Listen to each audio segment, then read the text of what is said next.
Welcome to Carolina Warrior TV. We're going to make this one just a little longer than the interviews because I want this to be almost like a year in review. And I want the guys who usually call, who have been calling the fights here at Fight For It all year long, John McGrath, Tony Loco, Soto.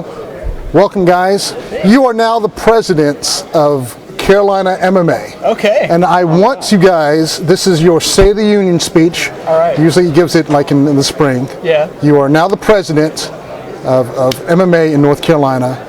What is your State of the Union in MMA in North Carolina? My fellow martial artists. MMA in North Carolina, in my opinion, has never been in a better spot. End of the year coming up, this next year is really promising for us. We've got the UFC coming to Raleigh early in 2020. That's always a good sign that people that high up are paying attention to what's going on around here. We've got a lot of local talent that's looking to get on that card. Hannah Cyphers, UFC superstar, fighting on that card. It's official now, so we'll see if some of these other guys like Adley Edwards and some of these guys like Impa, who've been kind of waiting on their shot in the UFC, if they can get on that card, it would be really big for them. So I think there's a lot of names worth looking at in both kickboxing and MMA, but MMA this year specifically really took off. Dylan, you're now impeached. Tony? Well, I think personally, a lot of young talent has been coming up, and especially out here in Hickory and in North Carolina in general, there's just a lot of talent that hasn't been able to be seen, and now it's being seen, and people paying attention to us, and it's actually, getting a good kickoff right now. And what's happening in Raleigh is a great demonstration of what we've been laying down the foundation for right now. 100%. So. My whole thing about MMA, and I would say even both North and South Carolina, though it's great, it's gotten better than it has been. Like 3-4 years ago, you couldn't find a fight to save your life. Yeah. Now it's starting to grow back up, that build back up to have more events. Fight For It, and I'm not trying to give them all the love just because we're here. Yeah. But they've been a great source because they've been consistent. That's what I was going to say as well. Yeah. That's been their biggest thing. Consistency is the key. It really is. What about the fighters? When I started way back and when I didn't have gray hairs in my beard, like I do now, you heard all the names and they're almost waiting to take that big shot, but nobody sort of gave them that chance. Now we got a lot of guys in UFC and Bellator on the big stage. Talk about that a little bit. Well, yeah, I mean, like you said, we've got a lot of guys that have made it there. Jordan Rinaldi fought, some great fights in the UFC. I thought his fight with Jason Knight was a really fun fight that we recently had. He fought against Arnold Allen before he left the UFC. He was just a really good example of what you can do with very little tools, how far you can get. He got very far, working very hard with Team Rock and stuff. And I think guys that we're seeing right now win amateur championships are going to have a much easier path to the UFC, to Bellator, because of guys like Jordan Rinaldi kind of setting that path out for them. Team Rock, Jim O, both of these gyms have people that are going to the big shows now.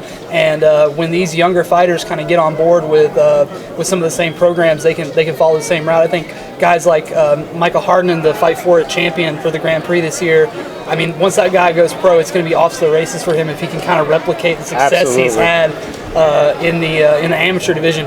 And the same thing can be said about Shamik Harvey, his opponent from the last Fight For It, and a lot of other guys we've seen fight on these shows in 2019. So I think the future is brighter and brighter. And especially, I don't want to shout out one individual person, but I feel like Dylan the Villain Williams is actually going to be one of my favorite top prospects in the future when he becomes pro. I think he's going to have something special to bring to the table. Michael Harden is just dynamic. He's a phenomenal fighter. And you train down there down at Jimmo. Yes, tooting your own horn. You train with a lot of killers down there at Jimmo. You got Ricky the Sniper Rainey down there. You got a lot of guys who come through who are on the UFC stage who make a pass through. You got Diego Costa. You got Impa. You got a lot of great guys. And these guys, their work ethic is through the roof. I'm honestly honored to be able to train with these guys and to see the work they put in pushes me, and I push them, and we push each other, and to see the level that they're on, I want to get on that level. So I'm gonna keep pushing myself to be like that. And you talked about Dylan Williams. One, I don't understand why he's the villain.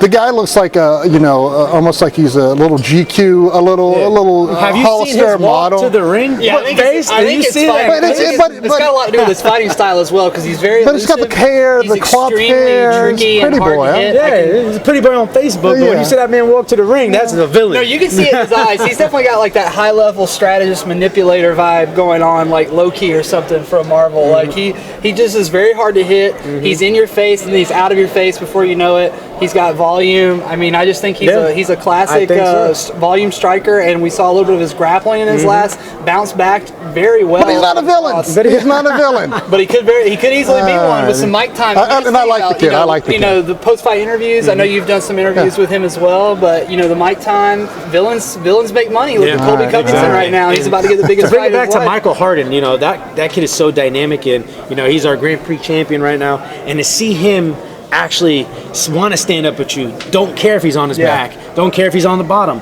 He winds up adapting to his situation and wherever he's put in, and he dominates. And that's what I really, really like watching him fight. I was going to say, you just talked about some of the guys you're watching in, let's say 2020.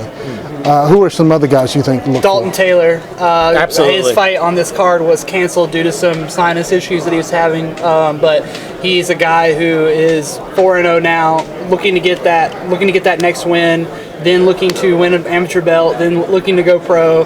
And I know he's rushing to get to where he wants to go, but if he takes his time and he fights the right fights, he fights the right guys, says the right things when the mic's in front of him, that's a guy who has a very valuable story that would make for a good ESPN special, if nothing else. I definitely agree with that. You know, he has a train right now that is rolling and it's going fast, and it looks good. And I agree with that, honestly. He could have said it better. All right, I've given you guys $2 million in fake Monopoly money. Okay. You're starting your own MMA promotion in North Carolina. All right. What are 2 or 3 things you would do first? Not in a fighter role, but as a promoter role, what would you do to make your promotion unique or to stand out in North Carolina? I think the more money you spend on production value of the product shows. I think that's the biggest thing that Fight For It has going for it as a promotion, is that even the amateur fighters, even these boxers that are getting ready to fight right here, right now, they're going to have very high quality video to watch back with commentary later. That's going to be uploaded on YouTube that they can share very easily. A lot of these promotions, a lot of the promotions around here, they don't offer that, and a lot of promotions make it very hard to get replays for your fights that aren't like from your coach's cell phone or something like that. So money that's spent on production is money well spent. I think one of the things that Fight Lab does that I really like to complement another promotion is they put a lot of emphasis on finding a venue that has a good space for walkouts, and they put a lot of emphasis on the fighter walkouts and the smoke and the mirrors and the music, and it makes people feel like, even though this might be their first or their second MMA fight, it makes them feel like they're fighting on the big show, and that helps people get ready for the big show psychologically too, because it's a whole different ballpark when you're in those big stadiums and your music's playing, as opposed to like the bingo halls and stuff like that. I agree with that. Money spent on a good venue is always good, and money spent on a consistent place like this place, for instance, that's always available for you, and production as far as your live stream goes and your video equipment goes would be my biggest thing. And then talent acquisition right below that. See, me personally, if you gave me $2 million for a promotion, first of all, I would make it 100% Carolina-based. It'd be 100% for amateurs only. It'd be able to breed these amateurs to be onto the next level and have these guys become the best that they can be.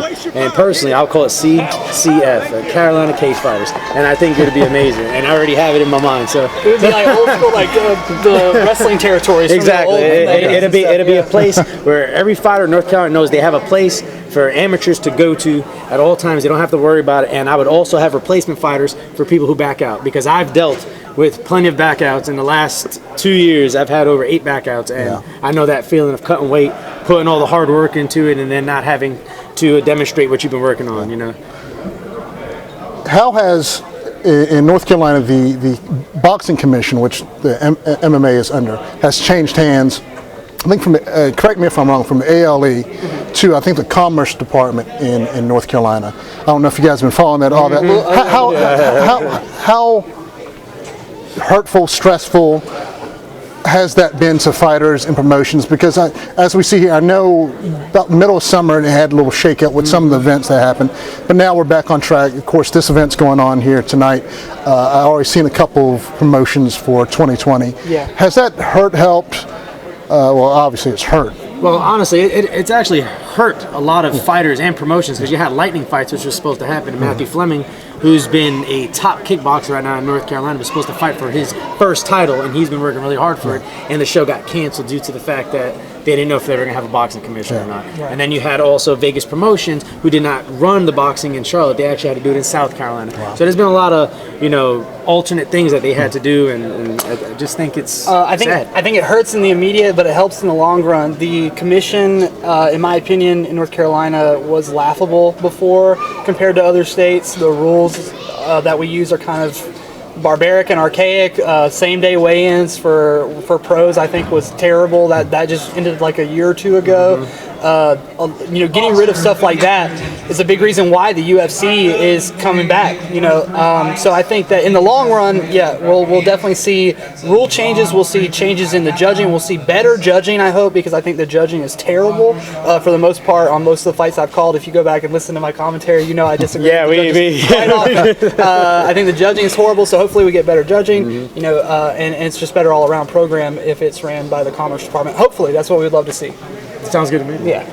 What does if you're a fighter, and I'm going to start with you, Tony, if you're a young fighter coming up and you want to be in MMA, what are some things that these guys need to do, especially in 2020, both training-wise and maybe spiritual-wise? I have these 3 elements that I go by, for any fighter that's starting. You need these 3 elements to be successful in a cage, okay? You need jiu-jitsu, you need wrestling, you need boxing. With those 3 elements right there, can make you an unstoppable fighter because you have hands, you can stand up, you have wrestling, you can stop the takedown, go for the snake, you have jiu-jitsu, you're on your back, you can shrimp, you can work your way up. A lot of these guys, they do one solid base and they think they can ready to step into the cage. These guys think they have a little bit of hands, I'm ready to step in the cage. You put them on their back, they're like turtles. Yeah. Now some guys go and just have a little bit of jiu-jitsu. They're just trying to come and grab you. They're getting tagged. If you don't have all these 3 elements, you're not going to be successful. And I feel like a lot of these guys coming up now are actually coming in with these 3 elements. And it's actually exciting to see these fights go to different transitions and actually looking pretty good. It's like, okay, he's got kids on his back. What is he going to do? Boom, he shrimp, got into guard. Now he's kicking him back up. He's back to his feet where he wants to be. And I like the way that's going. I think I agree with you 100%. I think the sport in general is evolving. I think it's a lot easier to find a good gym to train at now, and that's my biggest piece of advice is if you want to fight, you need to find a coach that you believe in and that believes in you. I mean, I tried a lot of different gyms out in Raleigh and Durham, and I just wasn't really vibing or connecting with a lot of the coaches that I was working with, even though they're great coaches. When I met Cody and I started taking classes at Elevate, I was like, this is a guy that I believe in, but he also believes in my ability as well.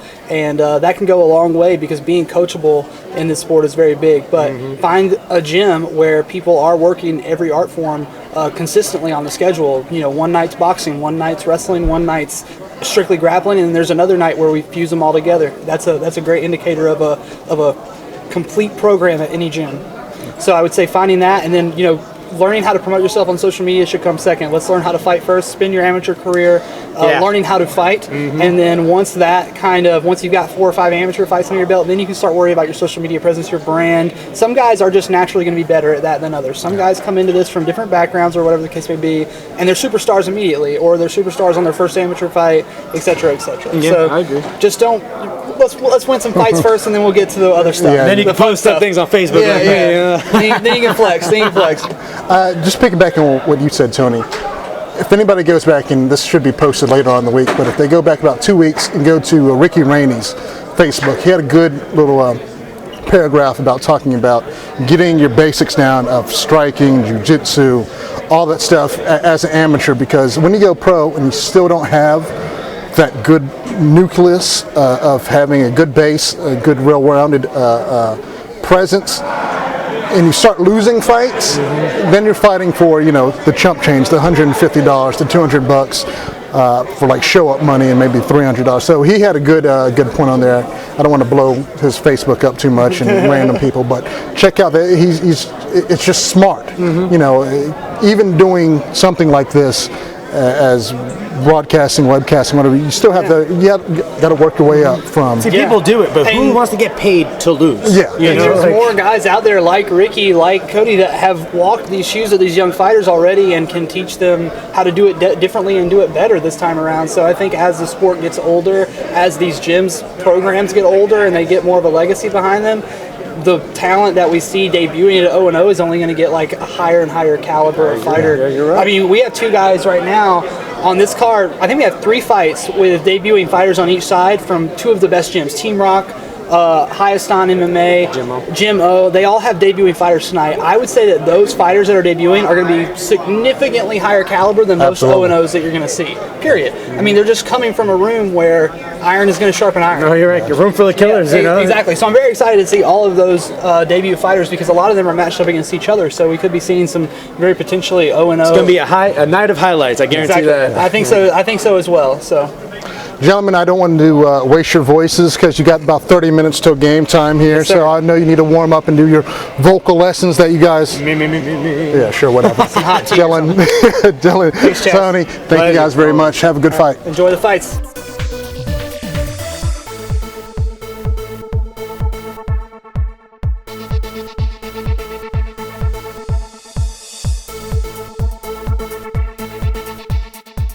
Viewing are going to be